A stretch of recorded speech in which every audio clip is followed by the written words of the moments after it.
형 집사라고 합니다. 이 자리에 오기까지 여러 가지 부담과 어려움이 있었는데 좀 용기를 내고 결정하게 된 게 제가 수년 전부터 우리 심태섭 장로님하고 신강호 집사님께서 한 번 정도 강의를 좀 해줬으면 좋겠다라고 말씀하셨었는데 그때는 제가 교육자도 아니고 제가 할 수 있을까 해야 이렇게 그런 부담 때문에 고사를 많이 했었는데 몇 주 전에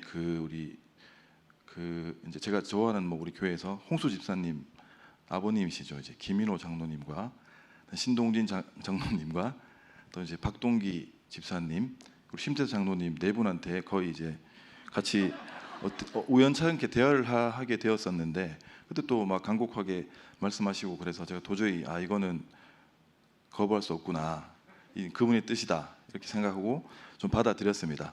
그래서 제가 평소에 하던 그런 환경 관련 업무들 하고 기후변화 환경 관련된 내용들 하고 그리고 이번에 환경주일 연합 예배 관련된 자료집이 있고 말씀이 있거든요. 아까 에베소서 했던 말씀 그런 내용들을 잘 좀 제가 구성을 해서 우리 성도분들께 환경을 보호하는 그런 활동들을 행동들을 실천할 수 있는 그런 방안들에 대해서 나누고자 이렇게 자리에 섰습니다. 그래서 기도하고 응원하는 마음으로 들어주셨으면 좋겠습니다.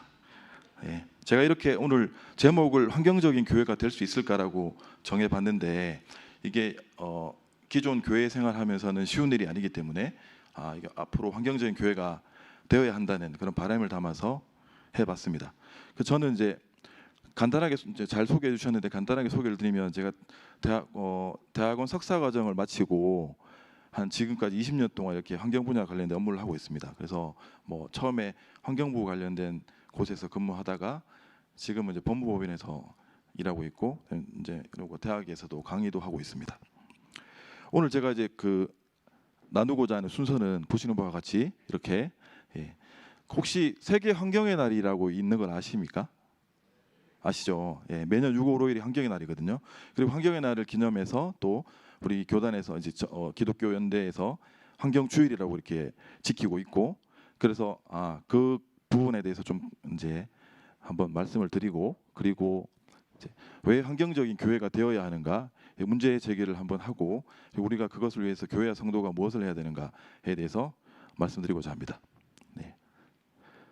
우선 이제 세계 환경의 날이라고 이게 이제 UNEP라고 해서 이제 UNEP이라고 부르는데 거기서 이제 72년도에 총회를 거쳐서 매년 6월 5일을 이렇게 세계 환경의 날로 정했습니다. 그래서 우리나라도 96년도에 이거를 이제 기념일로 정하고 97년도부터 해서 그런 기념 행사들을 하고 있습니다. 그 기념 행사를 할 때 이 주제들이 다양한 주제들을 가지고 하는데 기후 변화나 생물 다양성, 플라스틱 오염 같은 것들을 주제로 행사를 하고 있습니다. 근데 이제 올해 6월 4일, 6월 5일에 제주도에서 이제 세계 환경의 날 행사를 했습니다. 그리고 그 주제가 이제 플라스틱 오염과 관련된 그런 이제 주제로 했었는데요. 이 플라스틱 오염하고 이 기후 변화가 지금 국제 사회에서 가장 중요한 환경 문제로 이렇게 인식이 되고 있습니다.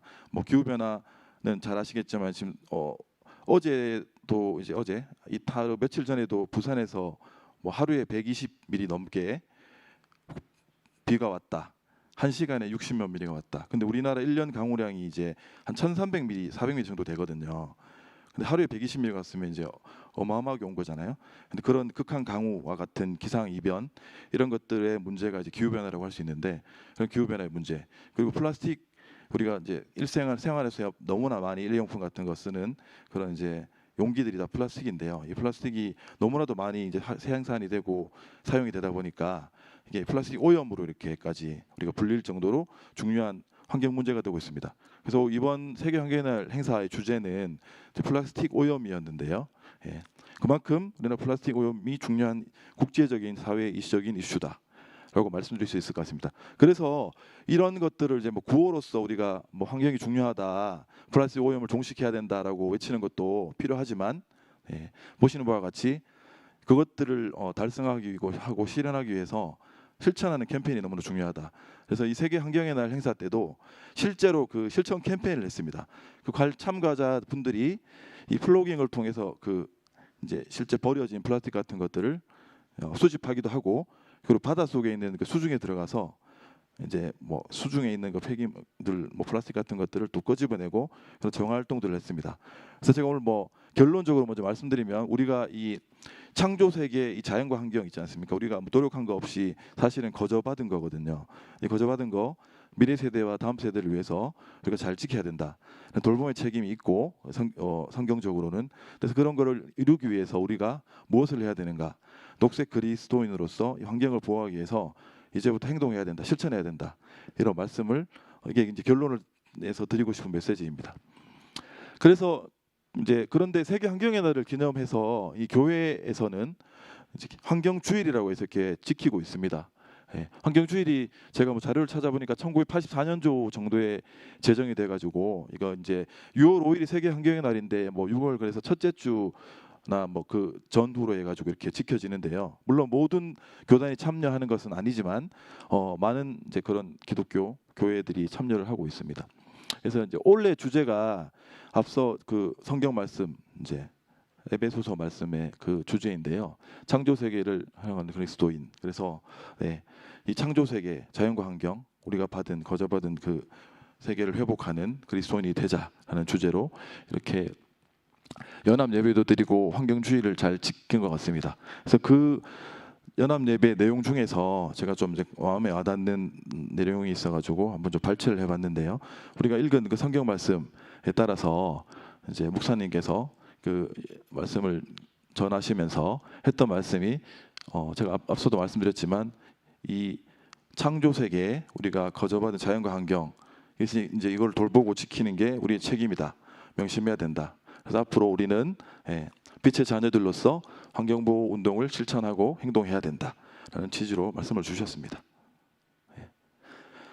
그리고 그 환경주의를 주로 지키는 그런 운동을 하는 이제 기독교 연대 단체에서 이 녹색교회라는 것을 또 지정을 하는 그런 사업을 하고 있습니다. 그래서 올해 2025년도에도 각 교단별로 이제 모범적인 교회를 선정을 해서 이 녹색교회를 지정을 했는데요. 제가 이걸 왜 말씀드리냐면, 놀랍게도 우리 은강교회가 이미 2011년도에 녹색교회로 지정되었습니다. 근데 이 녹색교회라는 것은 뭐 말로만 녹색교회가 아니라 그 예배나 선교나 봉사, 조직에 있어서 그런 이제 녹색교회를 실천하는, 그러니까 환경 보호를 실천하는 그런 여러 가지 사항들을 평가를 해서 이 녹색교회를 지정하는 것이거든요. 근데 우리 은강교회가 이미 10여 년 전에 녹색교회에서 지정이 되었고, 그런데 아마도 성도들께서 모르시는 분들도 있고, 녹색교회에서 어떤 활동들을 잘 참여를 안 하시거나 관심이 없으시거나 못 하시는 분들이 계실 겁니다. 주로 아마도 지금 보시는 바와 같이 우리 환경살리기부를 중심으로 해서 뭐 다양한 활동들을 너무나 잘하고 계신 것 같습니다. 제가 봤을 때.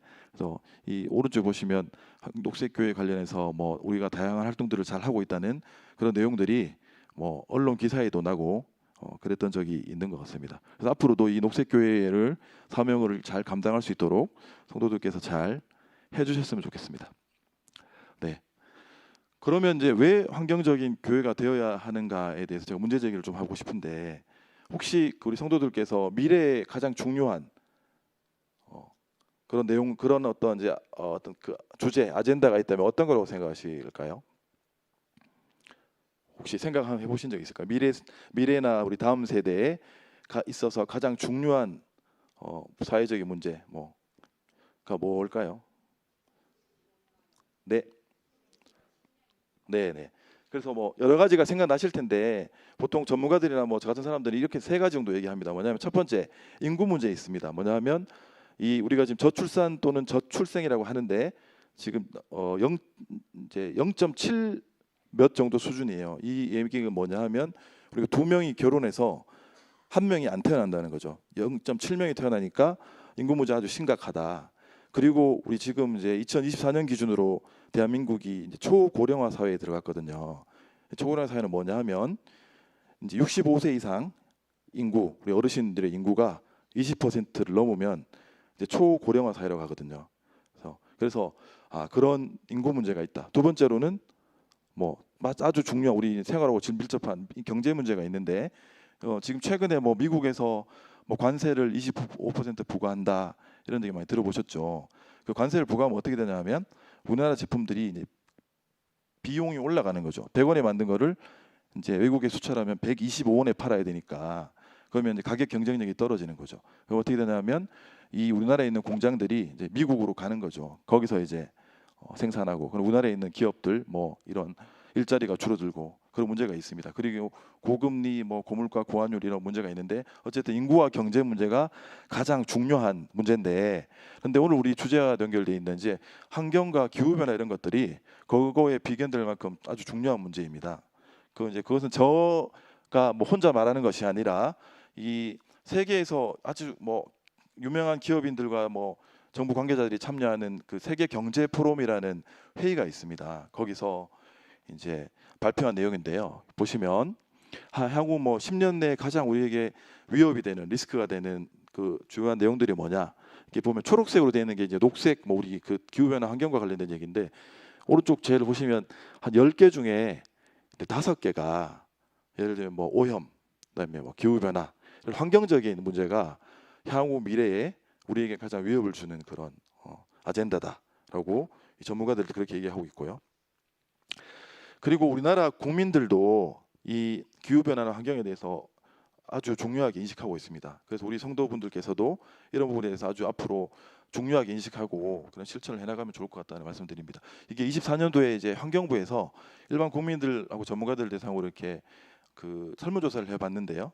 국민들께서 기후 변화, 그다음에 뭐 폐기물 문제 이런 부분들이 아주 중요한 문제다라고 이렇게 인식하고 있고 그리고 전문가들조차도 거기에 이제 비슷한 의견을 가지고 있습니다. 그래서 이 세상에서도 교회가 아닌 곳에서도 이 기후 변화 환경 문제를 아주 중요하게 생각하고 있다. 고 말씀드릴 수 있고요. 그래서 이게 기후 변화랑 환경 문제 어떤 문제냐 이제 좀 한번 더 우리가 이해하기 쉽게 작년에 여름에 혹시 기억하시는가요? 얼마만큼 더웠는지 역대로 제일 더웠다라고 합니다. 그게 이제 뭐 평균 온도가 어떻고 뭐 제일 더운 일수가 며칠이고 이런 이제 통계로 가지고 얘기하는데 어쨌든 기억해 보시면 1년 전 여름 이제 곧 다가옵니다. 여름이 역사상 가장 더웠다라고 하는데 근데 이제 기후 변화가 이제 더 심각해지고 있는 상황에서는 이제 앞으로 24년이 제일 덥지 않은 해가 되고 25년이 제일 덥지 않은 해가 되고 매년 갈수록 가장 더워진다. 이런 정도의 그런 이제 정말 불행한 그런 미래가 올 수도 있다. 그래서 아주 이제 기후 변화라는 문제가 그 정도로 심각하다. 그래서 우리 국민들이나 성도들께서는 아마도 날씨가 덥다. 그리고 뭐 비가 많이 온다. 이게 막 불규칙적으로 그렇게 변한다는 거에 대해서 기후 변화라는 것을 이제 좀 인식을 하는 것 같습니다. 그래서 25년 여름 이제 곧 올 텐데 저도 뭐 감히 제가 예측을 못 하겠지만 어쨌든 어마어마하게 덥다는 그런 예상을 하고 있습니다. 그래서 세계 기상 기구라는 곳에서 이게 뭐 세계적인 기상을 좀 뭐 연구하는 그런 기구라고 쉽게 생각하시면 되는데 세계 기상 기구에서 25년부터 29년까지의 뭐 어떤 기상에 대해서 예측을 해봤는데 그 보니까 제가 방금 말씀드린 것처럼 24년에 엄청 더웠지만 25년하고 29년 사이에 가장 더운 해가 또 올 거다. 그리고 뭐 다양한 그런 기상 이변들이 있을 거고 뭐 부산에서 최근에 어떤 정말 그런 어마어마한 그런 폭우의 어떤 피해가 있었지만 그런 뭐 강우의 패턴의 변화가 어마어마하게 있을 거다라고 예측하고 있습니다. 그래서 아마도 올 여름도 엄청 더울 거라고 그렇게 생각하고 있습니다. 근데 이런 것들이 다 기후 변화에 영향이 있다라고 이해하시면 좋을 것 같습니다.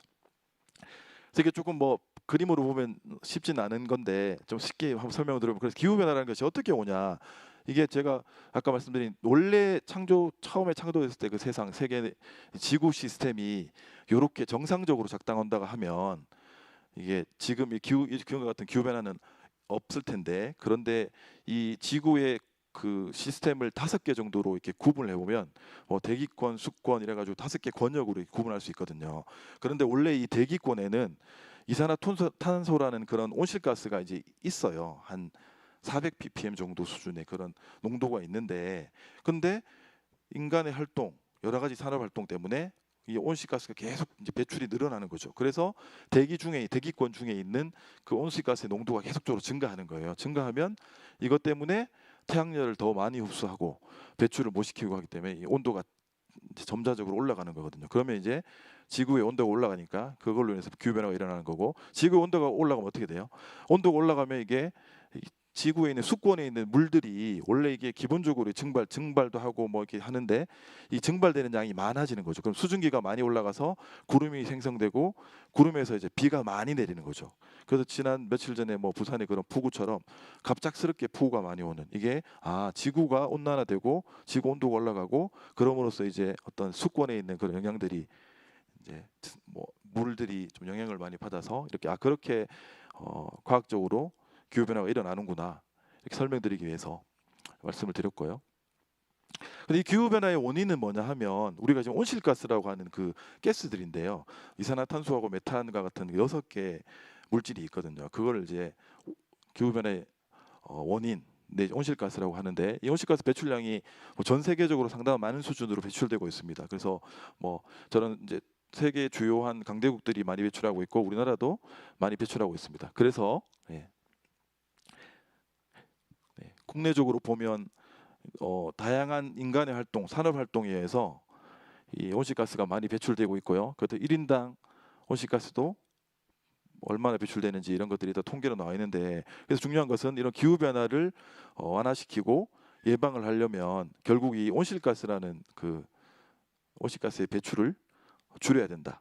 예, 그렇게 말씀드릴 수가 있습니다. 그런데 이 온실가스라는 거의 배출을 아예 없앨 수는 없어요. 왜냐하면 지금 우리가 이 교회에서 예배 드리는데 전기도 켜고 뭐 제가 이렇게 마이크도 사용하고 또 돌아가실 때 차도 타고 가시고 뭐 이렇게 옛날 우리가 뭐 원시 시대나 그 뭐 조선 시대처럼 그렇게 촛불 켜고 산다면 온실가스 배출이 아주 낮을 수 있겠지만 우리 인간 활동, 산업 활동을 하기 때문에 온실가스 배출은 기본적으로 어느 정도는 발생할 수밖에 없습니다. 그런데 이 온실가스 배출을 그래서 최대한 줄이자. 그리고 이 배출되는 온실가스는 이 식물 같은 것들을 많이 심어가지고 흡수를 시키자. 그럼 결국 이게 생기는 것만큼은 없어지는 거니까 그럼 현재 있는 상태로 유지가 되는 거죠. 그래서 그게 이제 그거는 개념을 이제 탄소 중립이라고 하거든요. 그래서 기후 변화에 대응하기 위해서는 이 탄소 중립 생활을 해야 된다, 실천을 해야 된다. 이렇게 쉽게 생각하시면 될 것 같습니다. 이 탄소 온실가스 배출을 줄이기 위해서 우리는 일반 국민이나 교인의 입장으로서 이 탄소 중립의 생활을 실천해야 된다. 이렇게 이해를 하시면 되겠는데요. 네. 그런데 이 왜 그렇게 해야 되냐? 그 기후 변화에 의해서 지구의 온도가 우리는 이제 앞으로 2050년까지 탄소 중립을 달성하고 그 달성하면 이제 지구 온도를 상승을 2도씨까지 이렇게 2도씨 상승하는 것을 막는다. 여기 막을 수가 있거든요. 그래서 1.5도씨. 근데 최대한 막아서 1.5도씨까지 할 건지 아니면 최대 2도씨까지는 해서 적어도 2도씨 상승은 막아야 된다. 왜냐하면 1.5도씨, 2도씨 상승하면 해수면도 상승하고 여러 가지 이제 환경이나 인간의 악영향이 있거든요. 그 이제 우리가 감내할 수 없는 정도의 그런 영향이 있기 때문에 지구의 평균 온도를 1.5도씨 내지 적어도 2도씨까지는 높이지 않도록 막아야 된다. 이걸 제가 이렇게 얘기하면 뭐 지구의 평균 온도가 2도 올라간다고 어떤 피해가 있을까라고 아마 이해가 좀 덜 가실 텐데, 그래서 제가 좀 쉽게 설명을 드려보면 그 우리 지금 사람의 인체 온도가 몇 도인가 아시죠? 36.5도죠. 38도가 되면 어떻게 되나요? 고열이라고 하죠. 고열. 그때부터 이제 그러면 우리 유아나 뭐 취약계층은 그 정도 되면 이제 고열해가지고 해열제도 먹이고 막 이제 뭐 안절부절하면서 부모님들이 막 이제 병원도 가고 하잖아요. 그리고 38.5도가 되면 어떻게 돼요? 그러면 진짜 뭐 좀 안 좋은 상황이 있을 때는 뭐 애들 같은 경우에 뭐 혹시나 여러 가지 이렇게 건강에 안 좋은 영향이 있을 수 있잖아요. 그런 정도로 보시면 좀 쉽게 이해가 될 텐데, 어쨌든 이 1.5도, 2도씨가 숫자적으로는 크지 않은 것처럼 보이지만 그렇게 연평균 온도가 올라가면 정말 이제 우리가 생각할 수 없는 큰 피해가 있을 수 있다. 그래서 이제 국제 사회에서도 1.5도씨까지 우리가 올라가지 않도록 지키자. 다양한 노력들을 하자 이렇게 하고 있습니다. 그리고 이건 기후 변화의 문제를 제가 말씀드렸고, 이제 플라스틱 오염과 관련해서 우리 지금 뭐 오늘 이제 저도 뭐 여러 가지 이제 플라스틱과 관련된 것들을 사용을 했지만 우리가 일회용품 뭐 이런 배달 이런 거 많이 시켜 먹다 보니까 그 이제 그 플라스틱 용기가 많이 사용될 수밖에 없어요. 그리고 근데 그게 편의성이나 우리 인간에게 주는 너무나 이제 좋은 점이 있기 때문에 사용하지 않을 수는 없다. 근데 이게 사용하면 이제 이것이 어떻게 되냐 하면 그 플라스틱을 우리가 사용하는데 버리잖아요. 버리면 잘 이게 재활용이 되는 경우도 있지만 근데 이제 이게 재활용되지 않는 플라스틱은 저렇게 막 이제 수도권 매립재 같은 데 가서 갖다 묻기도 하고 그리고 이제 소각장 같은 데 가가지고 이제 막 태우기도 하거든요. 근데 이제 태우면 어떻게 되나요? 이 태우면 그게 높은 온도에서 태우기 때문에 또 이산화탄소라는 그런 이제 온실가스가 발생을 하게 되거든요. 그리고 매립지라고 해서 수도권 매립지 가서 갖다 묻으면 그 묻는 과정에서 또 오래 지나면 그 분해되는 과정에서 뭐 CH4 메탄가스라는 것도 발생하고 그래서 결국은 이 플라스틱을 많이 사용하면 이 다른 소각과 매립이라는 것 때문에 그 온실가스가 발생할 수밖에 없다. 그래서 플라스틱을 많이 사용도 최대한 좀 줄이고 그걸 잘 사용했다면 이제 재활용 될 수 있도록 잘 우리가 분리해서 버려야 된다. 이렇게 말씀이 있는데요. 근데 이게 뭐 우리나라만의 문제가 아니라 예전에 이게 이제 뭐 의성 쓰레기산이라고 이렇게 그 어떤 CNN에서 보도까지 됐는데 그런 뭐 여러 가지 다양한 쓰레기나 폐기물을 처리할 수가 없으니까 그냥 저기 이제 갖다가 막 방치한 거예요. 쌓다 보니까 산이 된 거죠. 이게 그래서 위성 사진으로 딱 찍어 보니까 산처럼 보이는 거죠 위에서는. 그래서 CNN에서 나와가지고 미국에 이렇게 이런 정도까지 보도될 정도로 아주 심각한 문제가 있다. 네.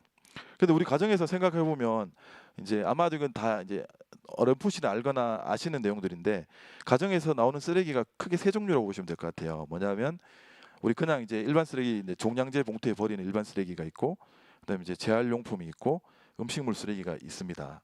그래서 이제 일반 쓰레기는 나오면 보통 종량제에다 버리잖아요. 이 종량제 버리는 종량제 봉투는 어떻게 처리되냐면 이게 이제 만약에 지자체 소각장이 있는 데면은 소각장 가서 좀 태워요. 그러면 이제 부피가 만약에 100이라고 하면 10 정도로 줄어드는데 태워서 10 정도 줄어드는 거는 다시 이제 수도권 매립지에 가서 갖다 묻거든요.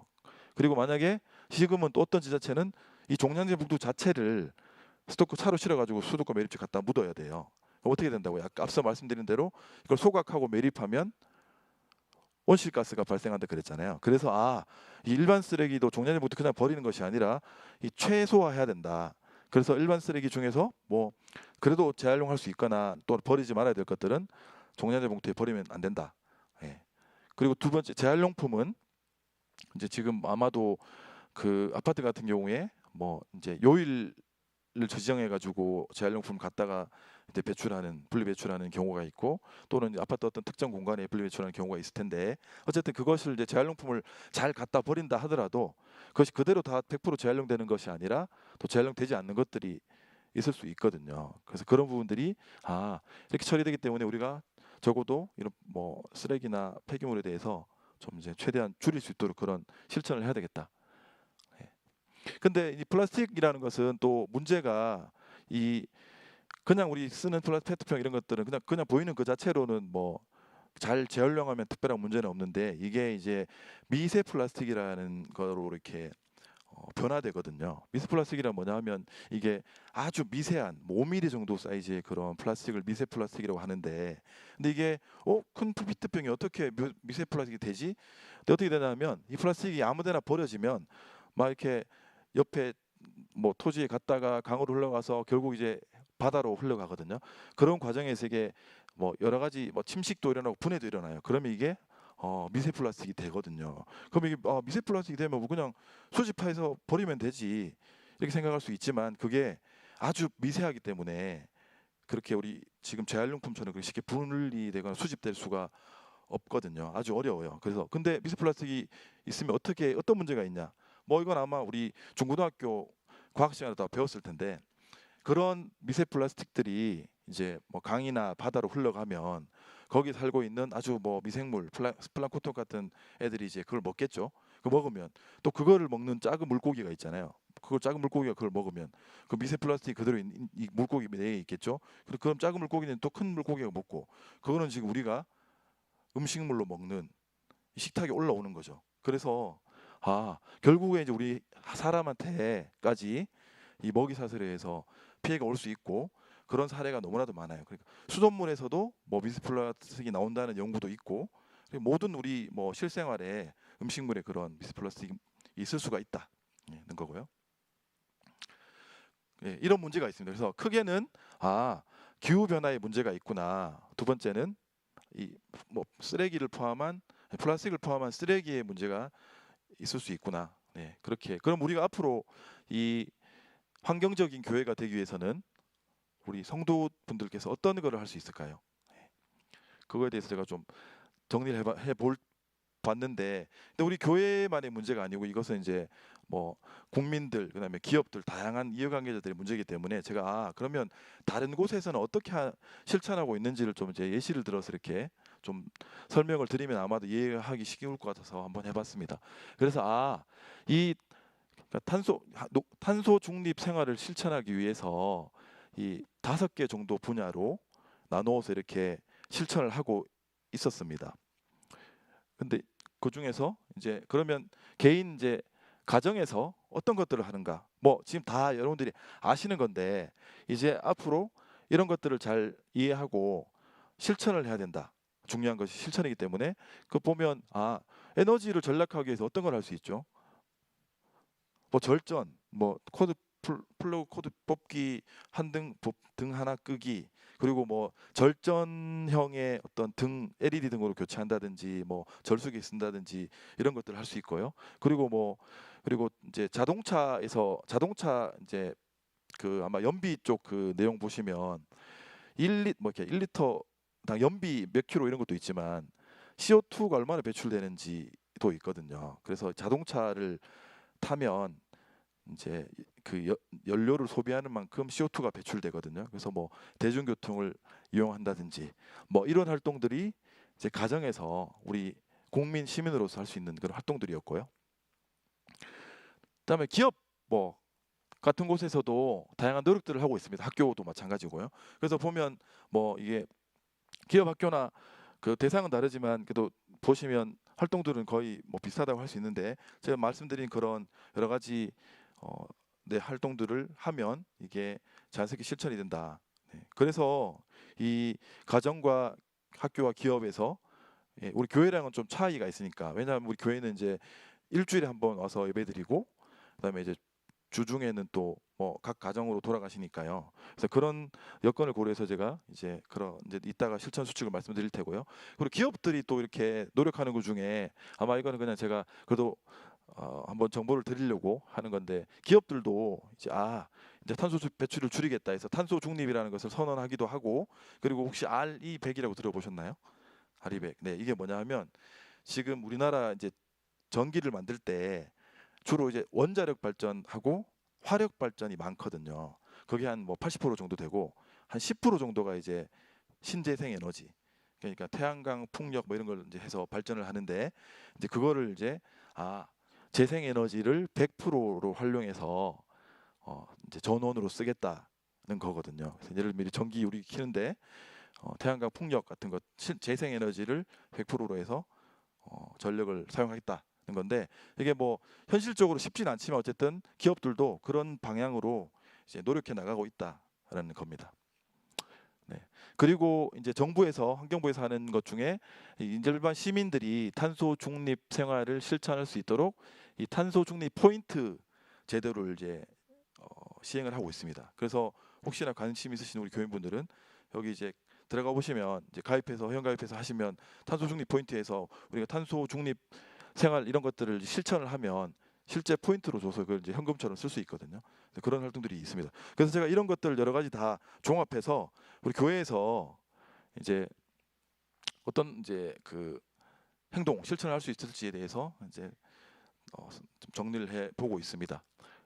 근데 그 중에서 가장 쉽게 실천할 수 있는 걸 예시로 좀 들어보면 이게 이제 그거 다 하시는 건데 뭐 우리가 보통 그건 분리 배출이라고 하거든요. 우리가 이제 내놓는 건 분리 배출이고 거기서 이제 지자체에서 가져가는 걸 분리 수거라고 하는데 어쨌든 분리 배출을 좀 잘 해야 되는데 이건 정부에서 내놓은 자료인데 분리 배출의 뭐 핵심 원칙 4가지가 있습니다. 이렇게 다 이렇게 하실 건데 이게 어떻게 나왔다 뭐 이게 실제로 어떻게 해야 되는지에 대해서 좀 더 이해를 높이시면 되고요. 가정에서도 아마 다 하시고 계실 거예요. 그리고 그러면 그렇게 우리가 분리 배출을 잘 했을 때 어떤 효과가 있는지를 보시면 네. 저런 뭐 폐기물 같은 거 다 갖다 버린다고 생각하지만 저게 잘 수집해서 재활용하면 저렇게 예를 들면 음식물 쓰레기 같은 것이 뭐 비료로 쓰일 수도 있고 뭐 사료로 쓰일 수도 있고 이렇게 활용될 수 있는 거죠. 예. 그래서 우리가 잘 버리고 분리 배출하는 이 폐기물 쓰레기가 우리 다시 유용한 자원으로 쓰여질 수 있구나 이런 점을 좀 이해해 주셨으면 좋겠습니다. 그래서 마지막으로 그러면 이제 지금 앞서 제가 말씀드린 것처럼 이런 내용들을 좀 종합해 가지고 우리 교회에서 그러면 어떤 행동 실천들을 할 수 있을까?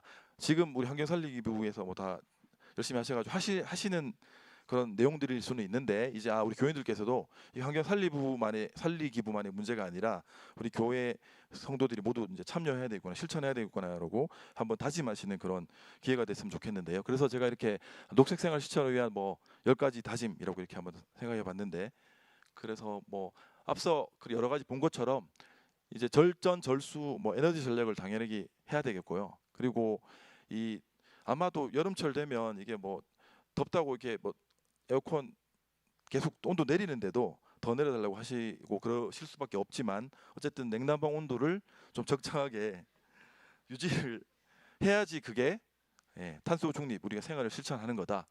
그리고 또 이제 그 친환경 녹색 제품이라는 게 있거든요. 이건 이제 뭐냐 하면 처음 만들 때부터 좀 탄소 배출을 좀 적게 하고 환경적으로 해서 만드는 제품이다.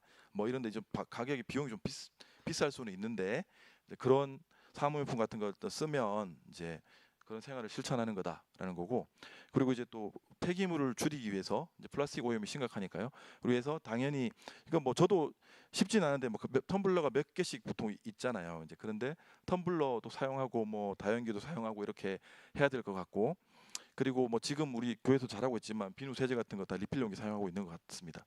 그리고 마지막으로 이제 이것도 뭐 아까 목사님하고 이제 식사하면서 좀 했던 얘기인데 이 음식 예전에 우리 그 예전 그 어르신들 그리고 뭐 선조들이 이제 음식 대접은 이제 남길 정도로 많이 해야 된다 이렇게 그런 어떤 그 정성을 보이는 그런 의미가 있지만 요즘은 그런 시대가 아니라 자기 먹을 만큼 떠서 먹고 남기면 안 된다. 그 음식물 쓰레기 남기면 그거를 처리하기 위해서 여러 다양한 또 다른 활동들이 있어야 되고 그러면 또 그것 때문에 온실가스라는 것이 또 배출이 된다. 그렇기 때문에 이 음식물 쓰레기를 줄여야 된다. 예. 이 목사님이 말씀하셔도 잘 안 들으시는 것 같긴 한데 어쨌든 음식물 쓰레기는 좀 줄이면 좋을 것 같습니다. 그래서 제가 뭐 마지막으로 제가 뭐 교육자도 아니고 목사님도 아니지만 이 앞서 우리 그 이번 환경주일 연합 예배 그 말씀처럼 이 창조 세계 자연과 환경 있지 않습니까? 우리가 그냥 누리긴 하지만 노력한 거 없이 그냥 다 받은 거 거저 받은 건데요. 이것들을 위해서 이게 우리 세대가 아니라 미래 세대와 다음 세대를 위해서 우리는 돌봄의 책임이 있다. 그 목사님 말씀 돌봄의 책임이 있습니다. 그래서 이 돌봄의 책임을 좀 명심하고 우리 은강교 성도분들께서 우리 녹색 교회입니다. 그냥 일반 교회가 아니고 녹색 교회로 지정된 우리 훌륭한 은강교회 성도분들께서 이 탄소 중립을 생활로서 실천하는 그런 녹색 그리스도인이 되었으면 하는 마음입니다. 네, 제가 이것으로 오늘 준비한 나눔은 마치고자 합니다. 경청해 주셔서 감사드립니다.